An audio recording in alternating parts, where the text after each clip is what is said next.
Assalamu alaikum, barkanmu da sake saduwa da ku a cikin kicin ɗina mai suna Sanwa Adon Mata, tare da ni Zainab Malami. Abinda za mu tattauna a kai shine fish sauce.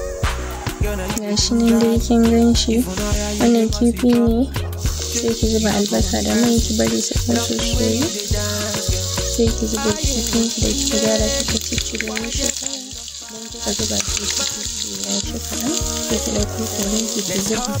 Bayan kin zuba kori sai ki zuba magi, sannan gishirin ki shi ma kaɗan. Idan kika zuba ki jujjuya, idan kika jujjuya sai ki zuba attarugun ki da kuma sai ki jujjuya sai shi ma sai ki ƙara bari ya soyu da kyau. Shikenan sai ki kwashe, kin gama fish sauce ɗinki. Za ki iya using ɗinta ki fish fry, ki fish roll, za ki iya sandwich, za ki iya cin abinci da ita, spaghetti, shinkafa, duk da yadda kike so. Na gode, sai mun sake haɗuwa da ku.